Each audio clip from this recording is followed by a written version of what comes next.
Hi, I'm Dr. Sedna Bokiria, and this is Leader Voices, a show about leaders and their infinite ability to change the world.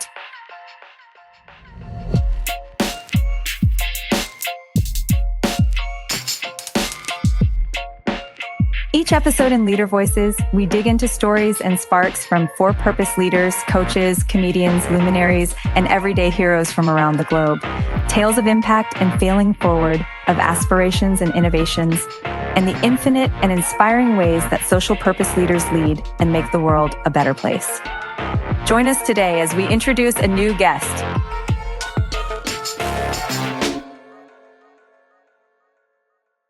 It is an extraordinary pleasure to introduce our next guest to Leader Voices.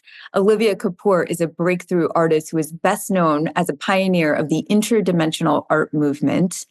By creating paintings of vision that explore something beyond the physical world, her work has given fellow interdimensional artists the opportunity to redefine visual blocks in terms of spatial concepts.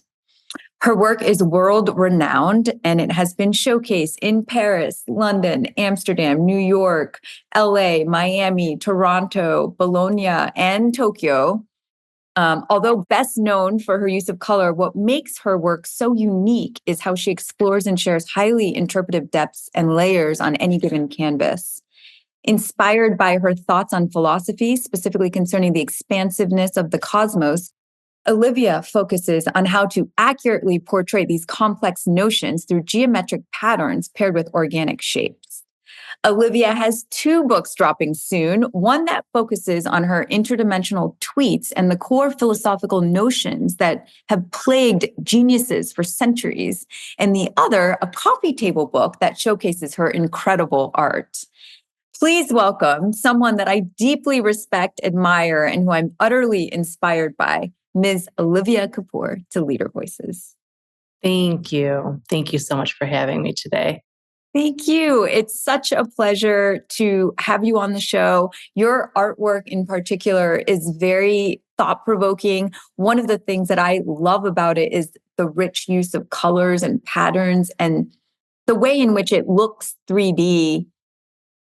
And you can really kind of feel like the different dimensions of it. So I feel like the best place for us to begin is to just start with, tell us what interdimensional art means to you and how you first got involved with this movement. Of course. So interdimensional art to me is kind of like expanding upon and I would say just really experimenting with depth perception, first and foremost through shadow work, it doesn't necessarily have to be on canvas either. It can be interpretive through like dance, music, of course, painting as well, sculpture, anything that's really provoking a more interpretive viewpoint and vantage of depth.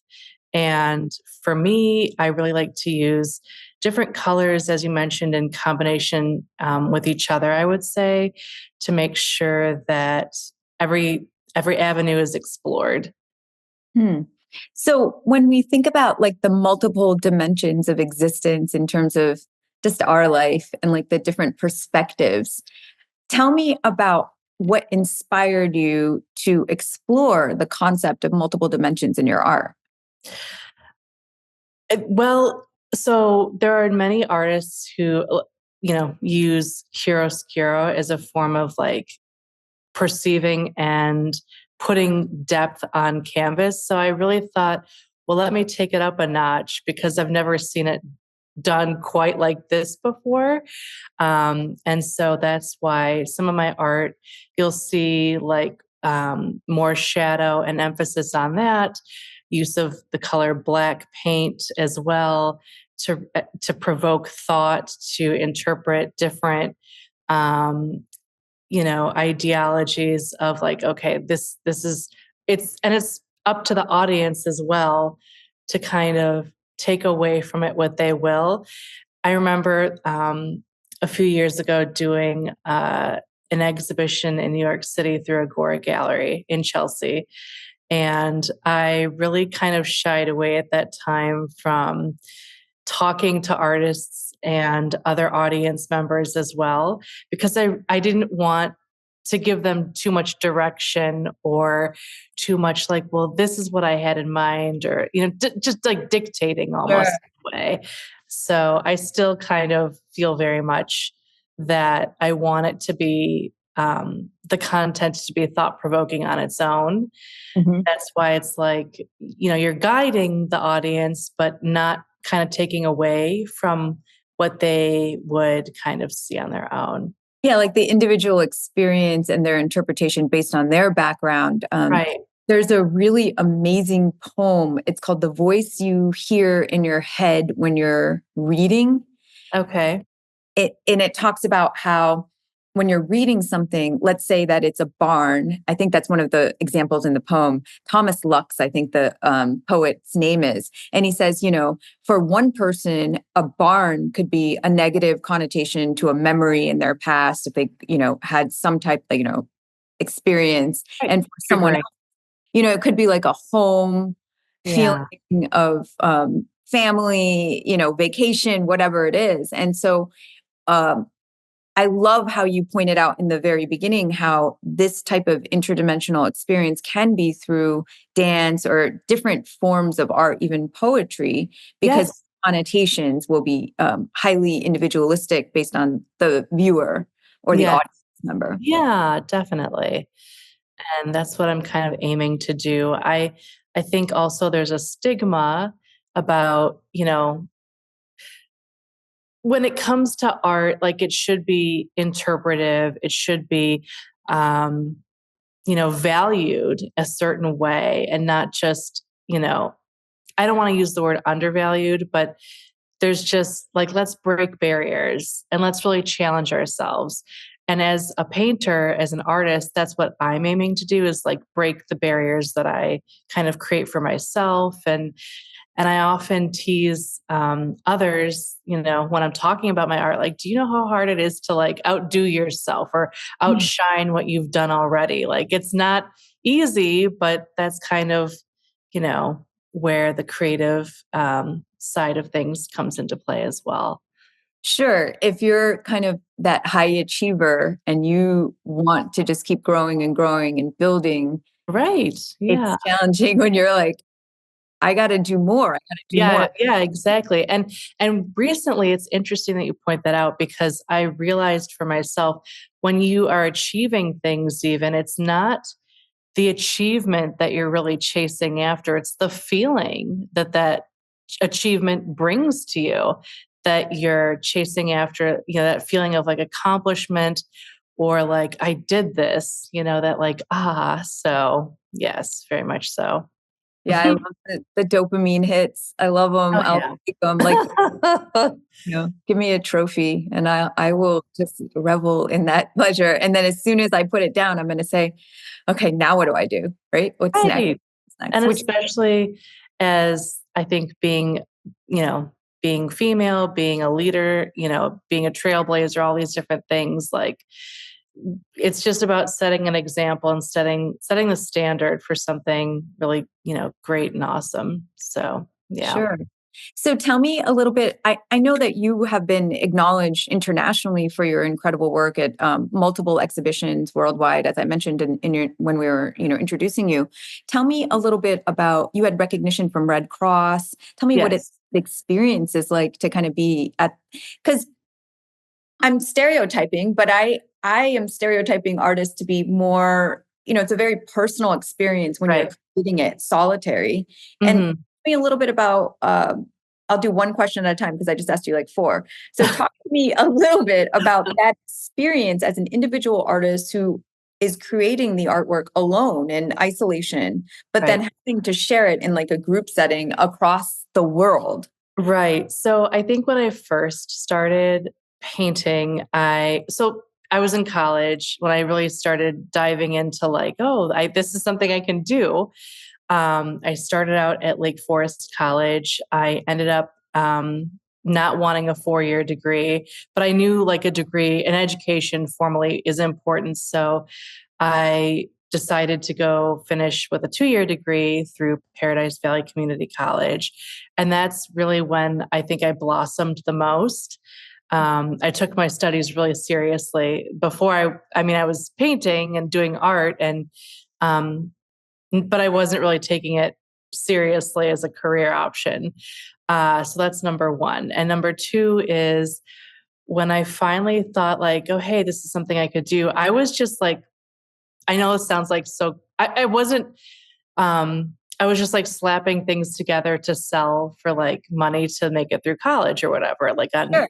and, but that's some of like my greatest and most not greatest work at the same time. Cause it was just like, the authenticity behind those moments of like, I've just got to get this done so I can sell it. But then I look back at some of those pieces. It's like, this is like genius. I can build upon these pieces of work. And so sure enough, that's what I did with the painting that I received a recognition for from the American Red Cross. It wasn't a completed canvas until after I was like, oh, hey, like, this could be really great. And I think there's something to be said about that as well, really seeing potential in everything. But when you see potential in some of your earlier works and you want to build upon those things, just don't take it for granted. Like I have a whole, other room just dedicated to like all these canvases that are great and not so great. And, I one day they're there for a reason. So Yeah, yeah. I love that. I love that you celebrate the fact that there's greatness within them, but there's Right. potential to Yeah. grow. It's Yeah. it reminds me of a kind of thought process that I follow. It's actually to business, but it's the strategic coach program. It's Dan Sullivan, and he talks about the gap and the gain. So Mhm. really talking about, you built something and it has beauty and value in itself, Right. and this It's just looking at celebration. it. Right, exactly, from, like, a different standpoint as well, not to interrupt you. No. But also, yeah, I think I just was hellbound and determined, like, after I received that, recognition, I thought, "Okay," like, it like boosted my ability to believe in myself like, hey, maybe I can do this and make something out of it. So Yeah, that's fantastic. that's inspiring and exciting in and of itself. But also on that note, I've said this before, I'll say it again. Every artist's journey is unique and unto themselves. What I'm trying to accomplish might not be what the next person's trying to accomplish, and so on and so forth. And there's nothing wrong with, starting out, but also like getting lost along the way, only to like find yourself all over again.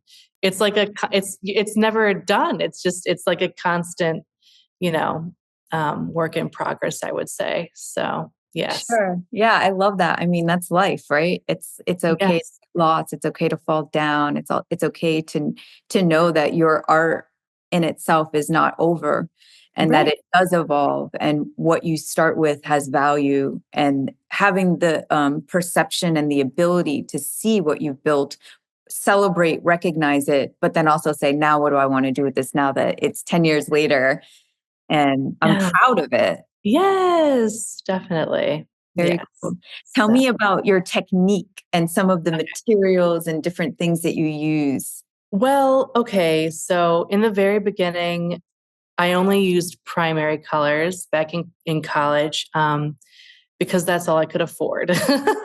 So I used red, blue, and yellow. And then for like transient colors, I used black and white. And Mm. that's it. And then it wasn't until I had this one birthday that a friend of mine was like, hey, like, she took the initiative to go out and buy me like brushes and like other different like teals and pinks and different colors that like sepia that you just can't Oh, quite accomplish by mixing together on your own. mm. And that was just like game changing, I would have to say, because then I was like, oh, hey, like it like even just broadened my horizon. And I take it really seriously, I have to say, because when I do start a new canvas, no matter how long it takes me to finish that one painting, I have to go buy fresh, paints, and paint brushes and sometimes paints, because if you run out of one color, it's just like, for me anyways, it's like, oh my gosh, like now what am I going to do? So I would have to say that's first and foremost. There was a phase I went through when I was painting on linen. That Oh, was quite interesting. It wasn't my favorite, I would have to say though, but it works for some people. And sure. but I like acrylic. Oil is not my favorite. Like oil pastels I have used, but not traditional oil paint. I'm not well versed in that, I would say, only because it takes a specific kind of patience. And also I just don't enjoy that. So Sure. acrylic on canvas is the way to go for me. Sure. So when you are in all these different cities and countries, different cultures, and you have, your exhibitions and you're exposing your artwork to different cultures. Right. What do you Yes. think about that experience and just It's amazing. I have to say, like, one of the things that I really enjoy, not just about showcasing my artwork, but sometimes in group exhibitions, just talking to other artists. When I did my exhibition showcase in Amsterdam, for example, there was this other artist there, and I was like, you can like just talking about the interpretation of different things. I think he had on display this gas mask, but it was covered like in sequins. And it was like he explained to me his interpretation of what he was trying to convey. I think the gas mask came from Tokyo or something like that. But I thought, like, and in my interpretation, and he was trying to glamorize this, like, gas mask. And I thought, but do you know what it represents to me? And he was like, tell me, tell me. And I said, it represents to me, like, each sequence that you have on this mask represents a soul that was lost in this like horrific event, wherever the gas mask came from. And he sure, just thought, like, and I could just see the look on his face. He was just like, that is like so mind right, blowingly like right, interpretive. But that's what I think, just sharing. And I wish more artists would do that, like with each other. And it doesn't have to, you don't have to take everything that they're saying like with you just take it with a grain of salt, but you don't have to like apply it to your tech. Just take with it what you will, is what right, I would say. But it's just fun. right. Yeah, Whole community out there. it kind of goes back to what you were saying before about leaving it to the audience to share their interpretation. So when you're showcasing your work, you're not saying, "Hey, this is what this means. This is what it means to me. This is what I was Right. trying to convey." You're Exactly. giving them a chance to say, "This is what it means to me." And as an artist, it must be so rewarding. Like this happened to this gentleman where Right. I never thought that someone would interpret it in this Yeah. manner. Yeah, Yeah. that sounds very moving. Do you feel that there's kind of like a universal appreciation across cultures? So it almost breaks down the divide between cultures through Yeah, art? I think so. I think very much so, whether it's music, whether it's food, whether it's, dancing, all these different things. The word that comes to mind is appreciation and just awareness, like, because the time and the effort that it puts, like, and as an artist, like if I see somebody else's artwork, maybe I don't understand the content all the way, but I can definitely respect and have an appreciation for the time and effort and the vision that it took to like create that one, piece of art.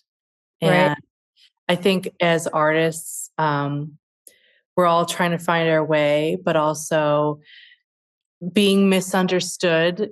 Maybe people, others are not meant to understand an artist, but that's what we're trying to do with our art maybe as well, is just like give a little bit of like light to the rest of the world.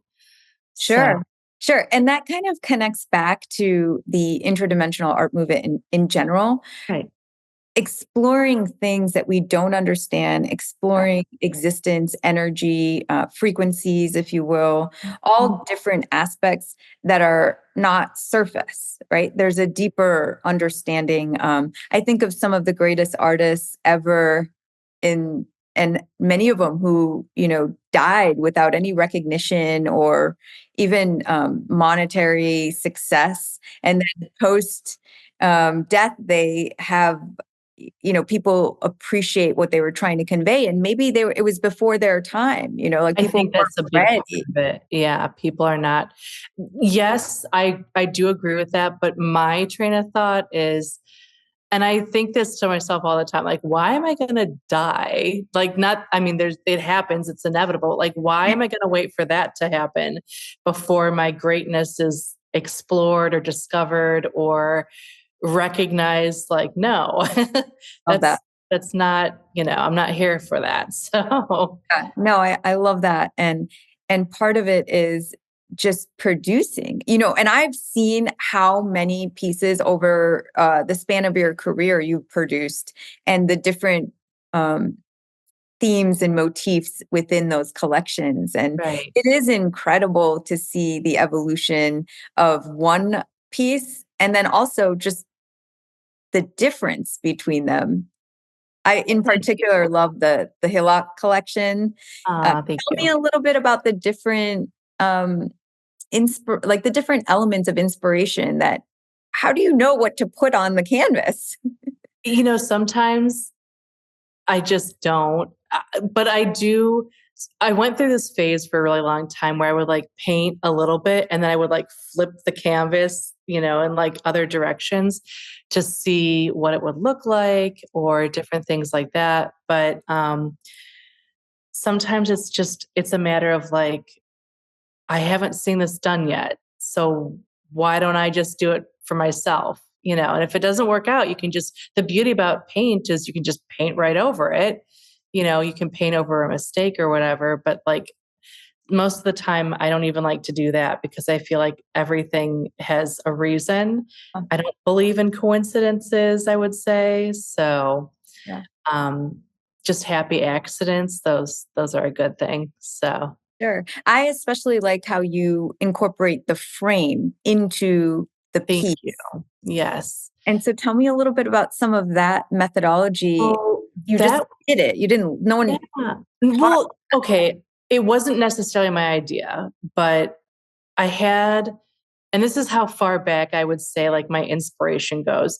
I had this, I think like a first grade or second grade teacher, and she always had this favorite author who he is, his name escapes me now, children's books. And so he would have a frame, but then he would like dedicate some of the frame to like drawing outside of that to like give that depth perception of like, action or sadness or all these different things, like to convey emotion to in these children's books. And that's when I thought like, that is such a cool idea. Like I really want to do that with my paintings. And so that's how that really came about. But I would say also, I just don't like frames to me are so debilitating. It's kind of like, when you come to the end of a story that wasn't, you just know there could have been more, but it's over. And it's kind of like disappointing in that way. So I thought, well, maybe I can just kind of experiment with this too. Sure. So that's what I aim to do with that as well. But um, it's an ongoing process as well, I would say. I have ideas all the time. Like I think my latest idea was, which I've been working on as well, is painting on mirrors. Hmm. Because there's something about light, like when it bounces and refracts off of the surface of the canvas versus a mirror that's like amplifying. So I've done a few pieces like that, and I want to continue with that as well. So Yeah, I it's can't wait hard finding mirrors for some reason that, you to. know, so yeah. Yeah, I can't wait to see it. That does sound really enlightening in a way to play with that type of material and the light Yeah. and the depth. And it Yeah. really connects with the different dimensions with interdimensional Yes. art. Because, when I think of like a mirror where it's like you're able to see it over and over and over and over and over from the reflection, similar to, Well, and it's like that's also part of it. I feel like with interdimensional art, with interdimensional thought, there's like a reflective, literal, but also interpretive sort of like variable as well. My favorite ideology, I think, as an adult now is just like, when things happen in life, they enrich us. They are a deepened sort of revelation. And it's an ongoing, like you can go back to a same memory or a future desire, for example, and really take away different things as you're passing through time, you know, that you wouldn't have thought of before without experiencing other things to help get to that point. So, yeah.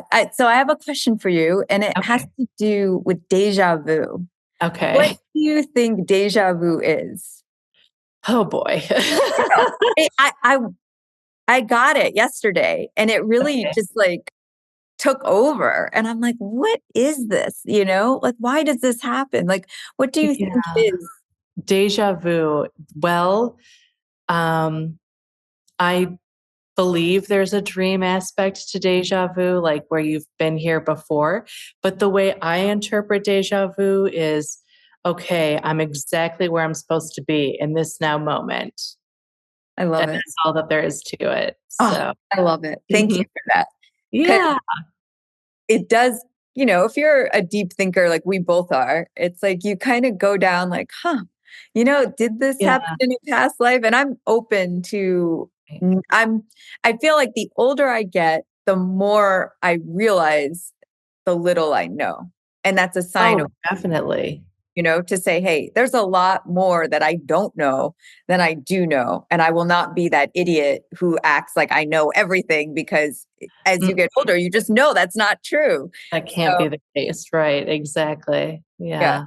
I Well, appreciate. I feel also like with age comes grace, but also, and on that note, um, there's like this aspect of, I don't know, it's like there's so much that you don't know, but everything is like within yourself that you need to know, like the tools, whether it's emotional or everything's just like it's already all there. It's just a matter of like tapping into it. Sure. Yeah, I love that as well to have that self-confidence to say, Yeah. I might not know this, but Right. I have what I need to figure it out. And one Yes. way or another, it'll be. Perseverance for sure, like in self-belief rather than self-doubt. I feel like more people like need to really dig into that, dive deeper within themselves and just be like, huh, well, I can apply my like I don't know, like if I would have given up on my art career, like I'm sure I would have found something enjoyable to do other than that, but would it have been as fulfilling? Would it have been as like, wow, she's doing it. Like she actually went the extra mile. And nothing wrong with it, but like I can't tell you how many like when I was in high school, how many other girlfriends' moms were like, "Well, I started art school, but then I didn't finish because of XYZ." And I'm like, "Really? Like why?" And so I feel like I represent every woman or whatever who just wanted to do it but never did it. And I'm like, let me be your personal spokeswoman, like quote unquote, like this is the outcome of when you just get it, get to that point where you want to do it and then you have the opportunity and you believe in yourself and you just make it happen. So, Sure. And I imagine, and I'd love for you to tell me about this. Do you okay. so I'm a writer. So when I write something, I'm always like, oh, this is crap. Like I'm so hard on myself and I'm like, Yeah. this is awful. This is terrible. Is it similar where you paint it and you're like, this is never going to be done? And then how do you Yeah. know when it's done and it's When ready? it's ready, there comes a point. Yes, that happens to me, number one, uh, all the time where I'm just like, there's no way this is done or whatever. But then at some point it's like, you've got to just, it's like you can't hold on forever.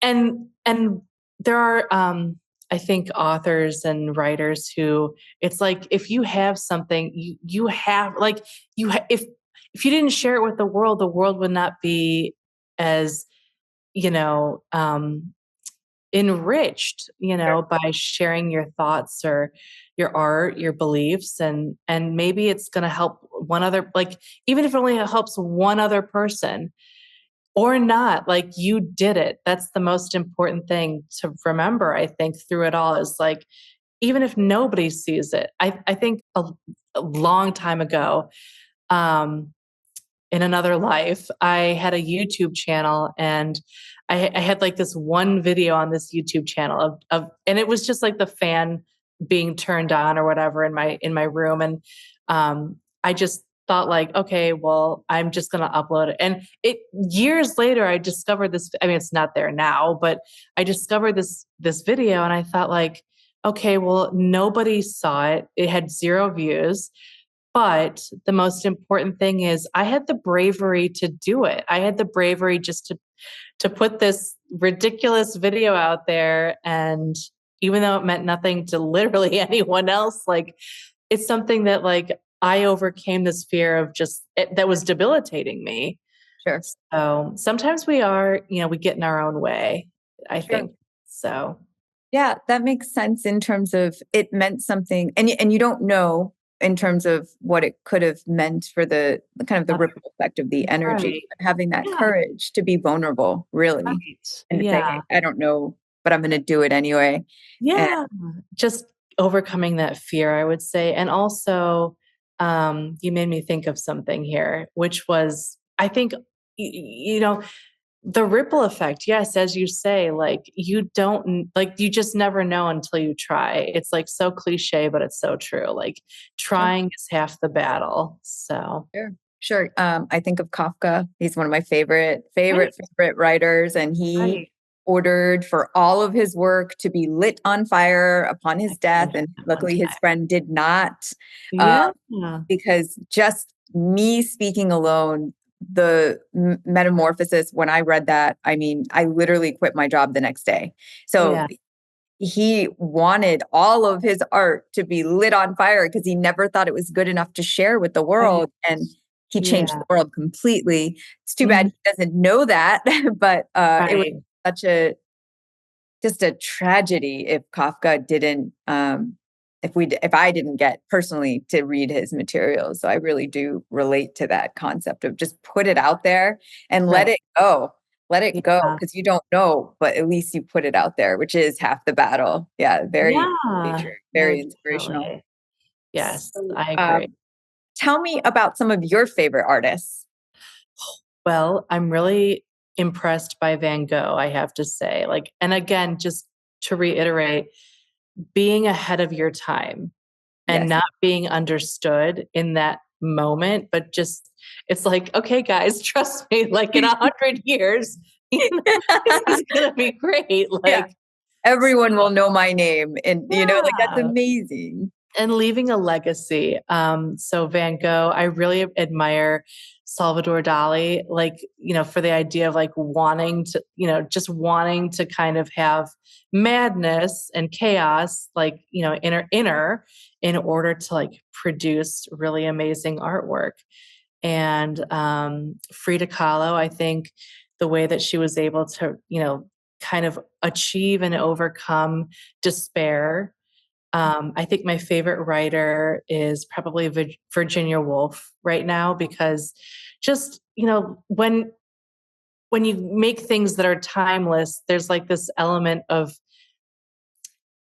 madness, maybe, to really get things as contemporary as you want to achieve them. Sure. Um, Monet, I think his use of colors are like just out of this world. Some of like and even like I have to say the appreciation that I have for like there were no acrylics back then. There was no 3D printing machine for paint colors back then. Like he had to literally like the time it must have taken to be like, oh, I want to make this color. I can see it in my mind, but I don't know how to like, it's just amazing to me, just timeless. So Sure. So when we think about some of the greatest musicians, artists, writers, um, everyone in like that artist creative genre, there's always been research that shows that there's a correlation between high intelligence, high suffering, and high creativity. Kind of this, Shakespeare talked about it endlessly, the correlation between madness, insanity, right. and Hmm. intellect. So Yeah. talk to me a little bit about that space and really the suffering that comes from being at a higher awareness or higher Okay. intellect. Well, I think it's a spectrum of in and of itself, number one. I would also say just discover, like for any young artist out there listening, I would just say, like, discover your passion and just, even if you're misunderstood by others, even if you're, self doubting, just keep going because I know for me, my art, there were times when it really saved me and I had nothing else to really believe in except for my art. Oh, And I'm still it's always going to be a journey. Like even if you are recognized with one um exhibition or event or award, just keep going. Just keep believing. If you're going to believe in anything, like believe in yourself and yeah, like it's a beautiful thing. So yeah, really well put. Like, don't let anyone support you second guessing yourself right. and Yeah. go with it. And Yeah. And like mistakes happen. Like, life is full of incidences that can be unfortunate, but like try and turn it around and make it something that can be like a positive learning experience because I'm now going to be 37 yeah, later this year, so it just goes by so fast and you have to like take every moment and make the most of it. Like that's all I would say to the next sure. person. Sure. So, So tell me, because you were talking about like Van Gogh and how like they right. didn't have the technology, they didn't have the same resources as we do now. What Yeah. do you think about the role of technology and how that's going to play, let's say, in the next 10 years in crafting art in the interdimensional art movement? Well, okay. So I'm glad you brought that up because I think that th- there's something magical almost about just, yes, of course, you can create digitized anything. Anyone can do that. But when you take the time and put in the effort and the hours to really um, develop your craft, there's nothing that can take away from that. There's something invaluable about like the time and effort that it takes to like develop a skill. That's really what you're doing is just, and who knows what's going to happen like in 10 years, 20 years, 100 years, even if we even like if we go back to cave people times, like, I'm just making an example, obviously, like a very dramatic example, but like you want something to have left an impact on, humanity. So, Sure. So it sounds like you're saying that the true aspect of the art is not so much like the technological help or assistance or making it easier. It's right. that nitty gritty Oh, pain, yeah. like Getting in actually there. getting it Yeah. on the canvas. Yes. Yeah. And there's something, I mean, the word that comes to mind right now is human error.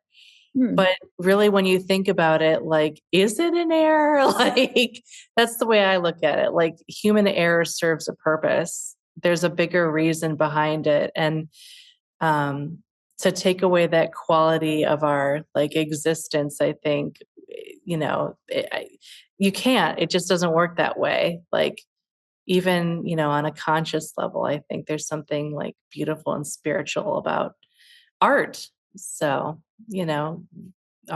art. So when I think about it, I think about the the way in which your art conveys timelessness or notions of time in general. Like, what is time? What Yeah. is depth? What are the various elements of existence that we can see and we can't see? Yeah. And being able to convey that in a canvas is pretty remarkable. It is challenging, I would have to say. But also there's something like really rewarding about that in and of itself as well. Like, and um, I'll give you an example with interdimensional thoughts. When I first started making the tweets or the posts, as they're now called, Yeah.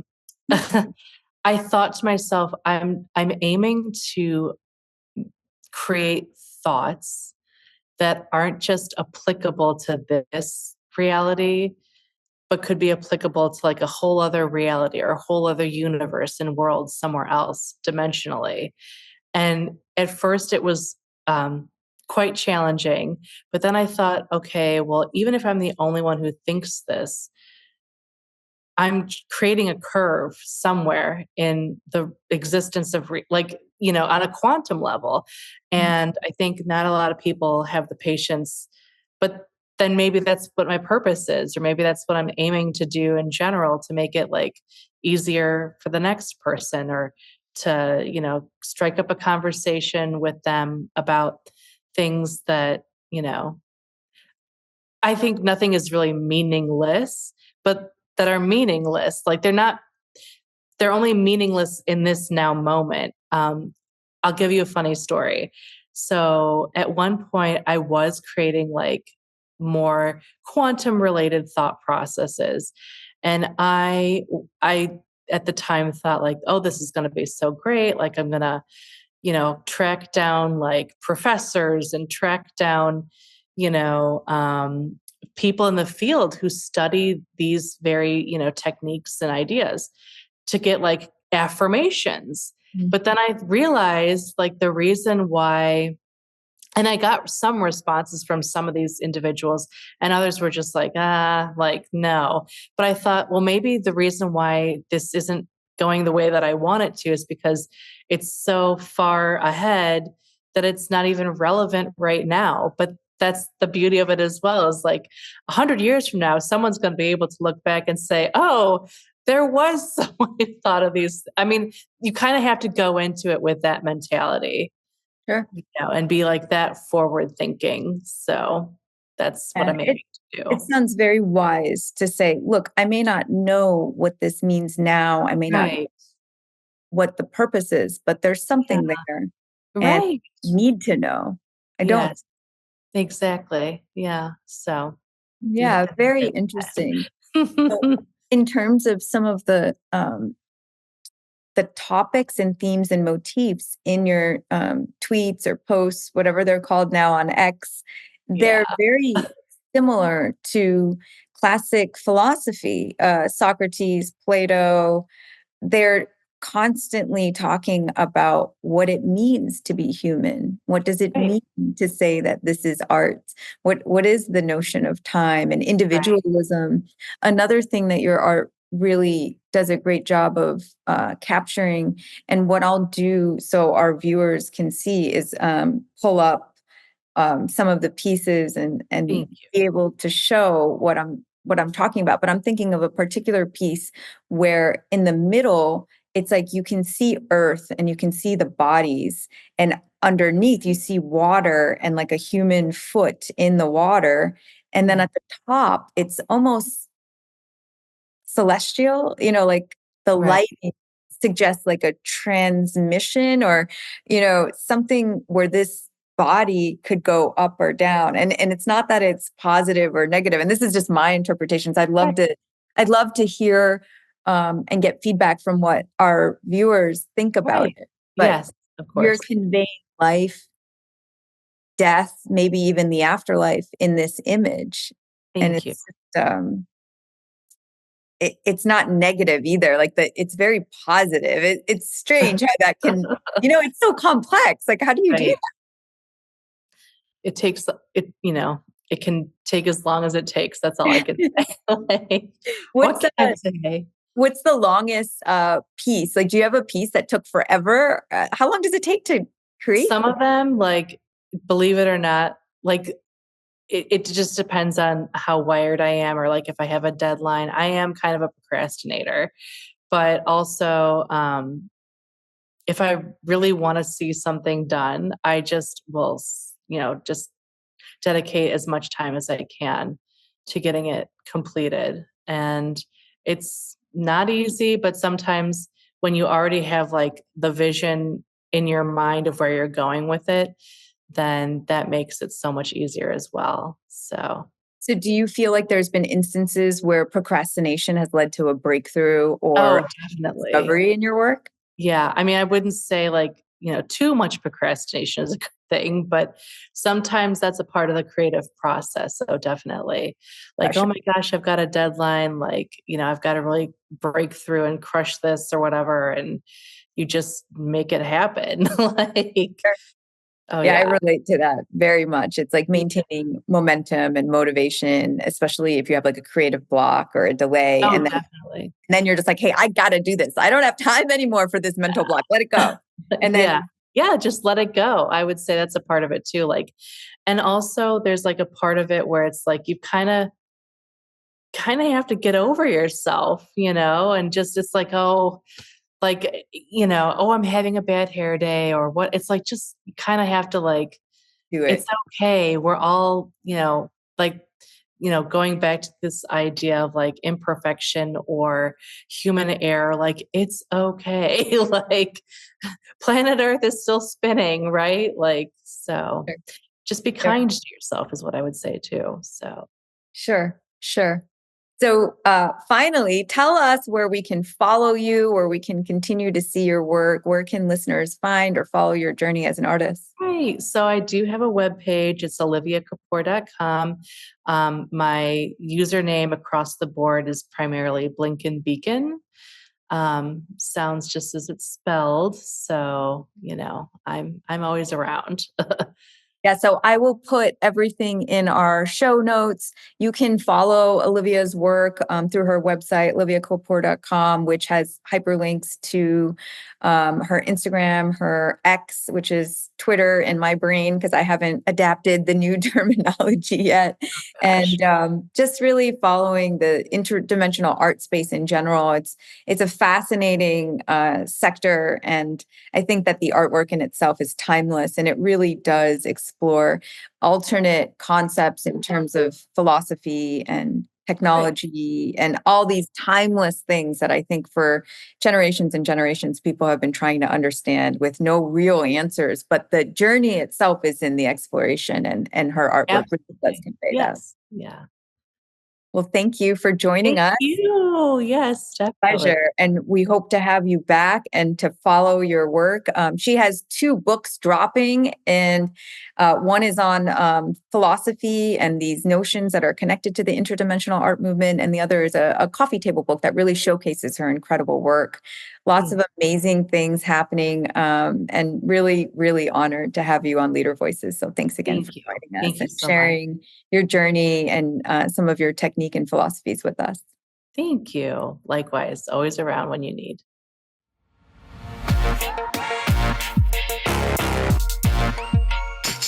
Thank you all for joining us. I'm Dr. Sedna Bokiria, and this is Leader Voices. This show is brought to you by the American Express Leadership Academy Alumni Network and leaderstories.org. Leader Voices is audio engineered by Robbie Ladd and produced by Creepandian team at OTVO Digital. Special thanks to Caitlin Johnson and Michael Chang. Thank you, and see you in the next episode.